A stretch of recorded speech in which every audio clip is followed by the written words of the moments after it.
പെയ്തതും പെയ്തുകൊണ്ടിരിക്കുന്നതും മൺസൂണാണോ അതോ വേനൽ മഴയാണോ എന്നുള്ള കാര്യം ഉറപ്പില്ല. എന്തായാലും കേരളത്തിലെ ചൂടിനൊരു ശമനമുണ്ടായി. അതുകൊണ്ട് തന്നെ വൈദ്യുതി ഉപഭോഗത്തിലും കാര്യമായ കുറവുണ്ടാകുന്ന സാഹചര്യമുണ്ടായി. പക്ഷേ അതിന് തൊട്ട് മുന്നേ ഒരു 3 ആഴ്ച മുന്നേ കേരളം കടന്നുപോയ വൈദ്യുതി പ്രതിസന്ധി എന്ന് പറയുന്നത് സമാനതകളില്ലാത്തതാണ്. ചരിത്രത്തിൽ എവിടെയും തന്നെ അത്തരമൊരു വൈദ്യുതി പ്രതിസന്ധി കേരളത്തിൽ രേഖപ്പെടുത്തിയിട്ടില്ല. കേരളം അന്ന് നേരിട്ട ഈ വൈദ്യുതി പ്രതിസന്ധി ഇന്ത്യയിലെ മറ്റൊരു സംസ്ഥാനത്തും ഉണ്ടാകാത്തതുമാണ്.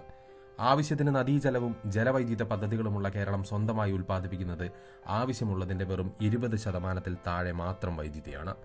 80% വൈദ്യുതിയും പുറത്തുനിന്ന് വില കൊടുത്ത് വാങ്ങുകയാണ് നമ്മുടെ സംസ്ഥാനം. വൈദ്യുതി പ്രതിസന്ധി പോലെ തന്നെ ഏറ്റവും അധികം വൈദ്യുതി നിരക്ക് ജനങ്ങളെ പിഴിഞ്ഞ് ഈടാക്കുന്നതും കേരളത്തിൽ മാത്രമാണ്. മുൻകാല റെക്കോർഡുകൾ ഭേദിച്ച് കേരളം കൊടും ചൂടിൽ വെന്തുരുകിയപ്പോൾ സംസ്ഥാനത്തെ വൈദ്യുതി ഉപഭോഗം എന്ന് പറയുന്നത് 111.79 ദശലക്ഷം യൂണിറ്റ് എന്ന സർവ്വകാല റെക്കോർഡിലെത്തുകയും ചെയ്തു. വൈകിട്ട് 6 മണി മുതൽ രാത്രി 12 വരെയുള്ള സമയത്തെ വൈദ്യുതി ഉപയോഗമാണ് ഏറ്റവും കൂടുതൽ കുതിച്ചുയർന്നത്. ആ സമയങ്ങളിൽ അപ്രഖ്യാപിതമായിട്ടുള്ള ലോഡ് ഷെഡിങ്ങും പവർ കട്ടും വെച്ച് തന്നെയാണ് കേരളത്തിലെ വൈദ്യുതി വകുപ്പ് പിടിച്ചു തന്നത്. പ്രതിദിനമായിട്ടുള്ള വൈദ്യുതിയുടെ ആവശ്യകത എന്ന് പറയുന്നത് 5500 നിന്ന് 5608 മെഗാവാട്ടിലെത്തിയതും സർവ്വകാല റെക്കോർഡ് തന്നെയായിരുന്നു. ഉപഭോഗം കൂടുന്നതിനനുസരിച്ച് പുറത്തുനിന്ന് വാങ്ങേണ്ട വൈദ്യുതിയുടെ തോതാണ് ഉയർന്നു വരുന്നത്.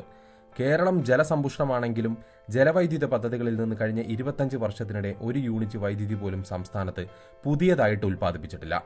യൂണിറ്റിന് 1 രൂപയിൽ താഴെ മാത്രം ഉൽപ്പാദന ചെലവ് വരുന്ന ജലവൈദ്യുത പദ്ധതിയിൽ നിന്ന് വൈദ്യുതി ഉൽപ്പാദിപ്പിക്കാതെ യൂണിറ്റിന് 4 രൂപ മുതൽ 12 രൂപ വരെ നൽകിയാണ് പുറത്തുനിന്ന് വാങ്ങിക്കൊണ്ടിരിക്കുന്നത്.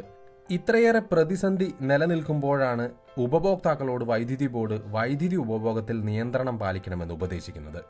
ഉപയോഗിക്കുന്ന വൈദ്യുതിക്ക് ബോർഡ് കണക്കാക്കി നൽകുന്ന ബില്ല് തുക അതെത്രയായാലും ഒരു പ്രതിഷേധവും കൂടാതെ നൽകുന്ന ഉപഭോക്താവിനോട് വൈദ്യുതി ഉപഭോഗം കുറച്ചില്ലെങ്കിൽ ലോഡ് ഷെഡിംഗ് അടക്കമുള്ള നടപടികൾ സ്വീകരിക്കുമെന്നായിരുന്നു വേനൽക്കാലത്ത് വൈദ്യുതി ബോർഡിന്റെ പ്രധാന ഭീഷണി എന്ന് പറയുന്നത്.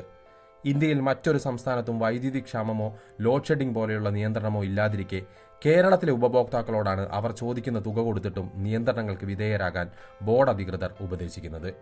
ഈ കൊടും വേനലിലെ ഉപഭോഗ വർധനവുമായി ബന്ധപ്പെട്ട് ബോർഡിൽ നിന്നും സർക്കാരിൽ നിന്നും ഏറ്റവും അധികം പഴി കേൾക്കേണ്ടി വന്ന 2 വൈദ്യുതി ഉപകരണങ്ങളായിരുന്നു AC-യും വൈദ്യുത വാഹനങ്ങളും. ഇവ രണ്ടുമായിരുന്നു ഈ കഴിഞ്ഞ വേനലിലെ ഉപഭോഗ വർധനയ്ക്ക് കാരണമെന്നാണ് ബന്ധപ്പെട്ടവർ പ്രചരിപ്പിച്ചു വെച്ചത്. AC-യുടെ ഊഷ്മാവ് 26 ഡിഗ്രിക്ക് മുകളിൽ സെറ്റ് ചെയ്യാനും വൈദ്യുത വാഹനങ്ങൾ രാത്രിയിൽ ചാർജ് ചെയ്യുന്നത് ഒഴിവാക്കാനുമൊക്കെയാണ് KEB ഉപദേശിച്ചുകൊണ്ടേയിരുന്നത്. ഈ വേനലോടുകൂടെ തന്നെ AC-യുടെ ഉപയോഗം കേരളത്തിൽ വ്യാപകമാകുന്ന സൂചനയാണ് കാണുന്നത്. അടുത്ത വർഷം ഇതിനേക്കാൾ കൂടുമെന്നല്ലാതെ കുറയാൻ യാതൊരു സാധ്യതയുമില്ല.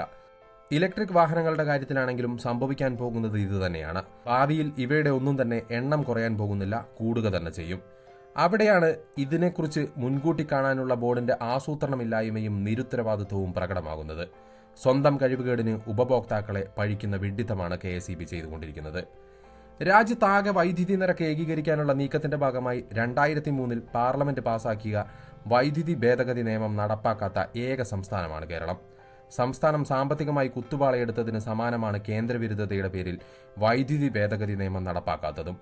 വൈദ്യുത മേഖലയിൽ മൂലധന നിക്ഷേപവും മത്സരവും വർദ്ധിപ്പിക്കുന്നതിലൂടെ കുറഞ്ഞ വിലയിൽ വൈദ്യുതി നൽകുന്ന ഏത് കമ്പനിക്കും വൈദ്യുതി വാങ്ങുകയും വിൽക്കുകയും ചെയ്യാമെന്നതിനാൽ വൈദ്യുതി ബോർഡുകളുടെ കുത്തക അവസാനിക്കും. ഉപഭോക്താവിന് ആവശ്യാനുസരണം സേവനദാതാവിനെ തിരഞ്ഞെടുക്കാനും സാധിക്കും. വൈദ്യുതി രംഗത്തെ രാഷ്ട്രീയ അതിപ്രസരവും മാനേജ്മെന്റിനെ പോലും വരുതിയിൽ നിർത്തിയുള്ള ട്രേഡ് യൂണിയനുകളുടെ അഴിമതി ഭരണവും മൂലമാണ് ബോർഡ് നഷ്ടത്തിലേക്ക് കൂപ്പുകുത്തിയത്. കേന്ദ്ര നിയമം നടപ്പാക്കാത്തത് മൂലം കഴിഞ്ഞ 10 വർഷത്തിനിടെ വൈദ്യുതി രംഗത്ത് ഉണ്ടായ നഷ്ടമെന്ന് പറയുന്നത് 50,000 കോടിയിലേറെയാണ്. വൈദ്യുതി രംഗത്ത് കാലാനുസൃതമായ സാങ്കേതികതയും അടിസ്ഥാന സൗകര്യ വികസനവും നടപ്പാക്കാൻ ഇതുമൂലം കഴിയുന്നില്ല എന്നുള്ളതാണ് സത്യം. സ്മാർട്ട് മീറ്ററും വേണ്ട എന്നുള്ള വാശിയിലാണ് കേരളം. കേന്ദ്ര നയത്തിന്റെ ഭാഗമായ സ്മാർട്ട് മീറ്റർ പദ്ധതി യൂണിയനുകളുടെ പിടിവാശിയിൽ ഉപേക്ഷിക്കേണ്ടി വന്ന സംസ്ഥാനമാണ് കേരളം. അതുമൂലം കേന്ദ്രത്തിൽ നിന്ന് ലഭിക്കേണ്ട കോടികളുടെ സബ്സിഡിയാണ് വൈദ്യുതി ബോർഡിന് നഷ്ടമായത്. സ്മാർട്ട് മീറ്റർ പദ്ധതി നടപ്പാക്കിയാൽ മാത്രം ഒരു വർഷം വൈദ്യുതി വാങ്ങുന്നതിൽ 1000 കോടി വീതം ലാഭിക്കാമെന്നാണ് ബോർഡിലെ ഉന്നത ഉദ്യോഗസ്ഥർ പറയുന്നത്. രാജ്യത്തെ എല്ലാ സംസ്ഥാനങ്ങളിലും സ്മാർട്ട് മീറ്റർ പദ്ധതി നടപ്പാക്കിയെങ്കിലും കേരളത്തിൽ മാത്രമാണ് അതിനൊരു വിലക്കുള്ളത്. 3600 കോടിയുടെ കേന്ദ്ര സഹായം നഷ്ടപ്പെടുത്തിക്കൊണ്ടുള്ള നീക്കമാണ് സ്മാർട്ട് മീറ്റർ പദ്ധതിയെ എതിർത്തതിലൂടെ യൂണിയനുകൾ ചെയ്തുവെച്ചത്. യൂണിയനുകൾ ചെയ്തുവെച്ച ഈ പാതകത്തിന്റെ ഫലവും പേറിക്കൊണ്ടിരിക്കുന്നത് ഇവിടുത്തെ ഉപഭോക്താക്കൾ തന്നെയാണ്.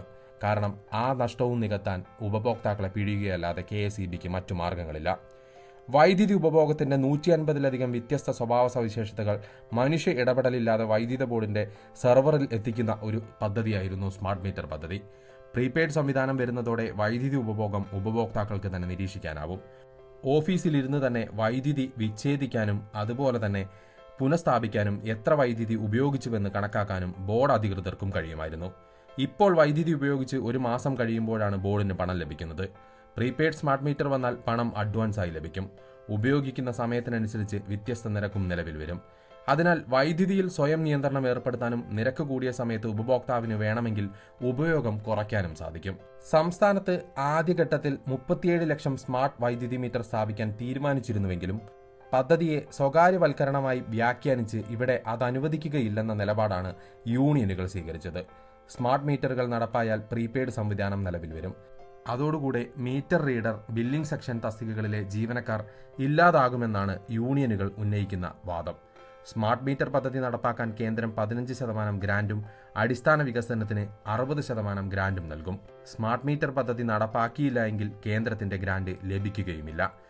ചുരുക്കത്തിൽ പറഞ്ഞിട്ടുണ്ടെങ്കിൽ വൈദ്യുതി ചോർച്ച തടയാൻ കഴിയാതാകുന്നതോടെ 400 കോടിയും കേന്ദ്ര ഗ്രാന്റ് ലഭിക്കാതെ 3600 കോടിയും കേരളത്തിന് നഷ്ടപ്പെടുന്ന സ്ഥിതിയാണ്. നഷ്ടപ്പെട്ടു എന്ന് തന്നെ പറയാം.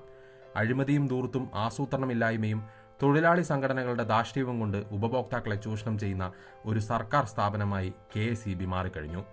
പൊതുഖജനാവ് മുടിച്ചുകൊണ്ട് നഷ്ടത്തിൽ നിന്ന് നഷ്ടത്തിലേക്ക് കൂപ്പുകുത്തുന്ന KSRTCയുടെ വഴിയിലേക്കാണ് വൈദ്യുതി ബോർഡിന്റെയും പോക്കെന്നാണ് ചുരുക്കം.